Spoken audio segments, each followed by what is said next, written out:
Welcome back. In this video we will discuss how the Gemara answers the kusha-lamale. Now the Gemara will introduce the answer with the function words tzricha. Tzricha tells us that what we thought was unnecessary is actually needed to teach us something we would not have known otherwise. To understand the teirutz, we need to recall that all kinyanim require two things, da'at and a ma'aseh kinyan. The Mishnah needs to use both examples of behema and kelim to teach an important lesson regarding da'at. What's the lesson? The combination of these two examples teaches us that if the shomer chinam agrees to pay instead of swearing, it is the da'at of the mafkid under all circumstances to sell to the nifkad any future payments that the ganav will make, even in situations where we might have thought that the mafkid would not agree. Let's see what we mean. In the first part of the answer, the Gemara proves the need for the example of kelim. Why?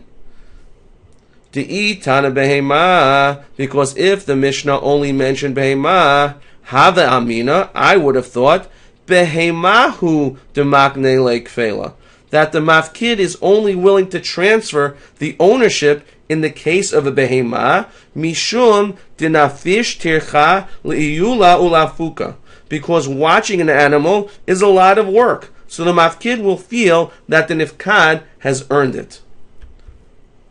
Aval kelim de lo nafish tirchayu, but kelim which require almost no effort, ema lo makni lekfela, I would have said, perhaps, that the mafkid is not willing to transfer ownership in the case of kelim. Therefore, the Mishnah has to specifically mention kelim to teach us that even if the nifkad did not have to work very hard, it is the da'at of the mafkid to be paid today and give up a possible larger payment from the ganav in the future.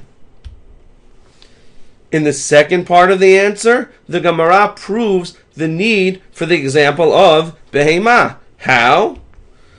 Ve'i tana kelim, because if the Mishnah only mentioned kelim and not behema, hava amina, I would have thought kelim hu demakni lekfela, that the mafkid is only willing to transfer ownership in a case like kelim, mishum de lo nafish keflayu, because the most that the ganav will need to pay is kefel, double. Aval behema dichi tovach umachar mishalem tashlume arba v'chamisha, but perhaps in a case like behema, where there is a potential for a lucrative payment of 4 or 5 times, ema lo makni lekfela, perhaps the mafkid's da'at is not to give up his rights. Therefore, the Mishnah specifically mentions behema to teach us that even in the case of potential dalad vehe payments, the da'at of the mafkid is that he is willing to sell his rights if he is paid today. So within the discussion, the Gemara gives us reasons that we would think that the mafkid would want to be makna his potential payments. But that's not really what we are interested in. What we really need to understand the answer to the kushya are the reasons the Gemara gives why we would have thought that the mafkid would not be makneh. Meaning, the Mishnah is telling us that even though we might have thought that the mafkid would not have the da'at to be makneh potential larger payments, the word behema teaches us that he would agree to be makneh. And the Mishnah also tells us that even though we might have thought that the mafkid would not have the da'at to be makneh potential payments for kelim, since they are easy to watch, the word kelim comes to teach us that he would agree to be makneh. With this, let's look at what happens to our premises and conclusion. The first premise, the rule stays the same. Mishnayot mention only the information we need and all the information we need. The second premise, however, the fact is different.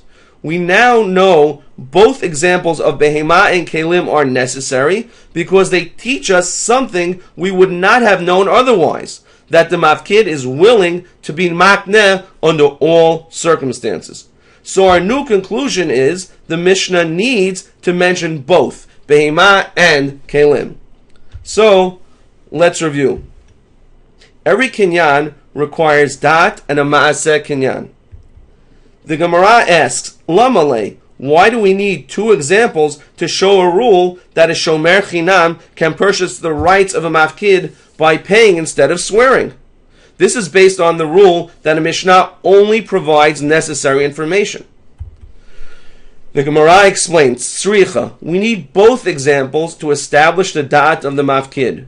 We need to mention kelim, to teach that the mafkid has the da'at to sell his rights to the nifkad, even though watching the kli is easy.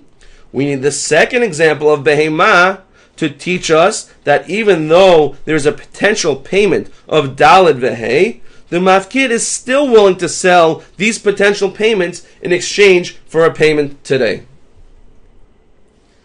Let's look at the steps of the Gemara.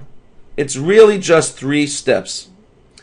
In the first step, the Mishnah teaches us that the shomer can purchase the rights of the mafkid if the shomer chooses to pay instead of swearing. In the second step, the Gemara raises the kushya as to why we seem to use 2 examples when we would have thought that 1 would be adequate. Finally, the Gemara answers that both examples are needed to teach us that is the da'at of the mafkid to tell his rights under all types of circumstances where he is paid for what he had lost. It was a pleasure learning with you today, SAR. Let's do it again soon.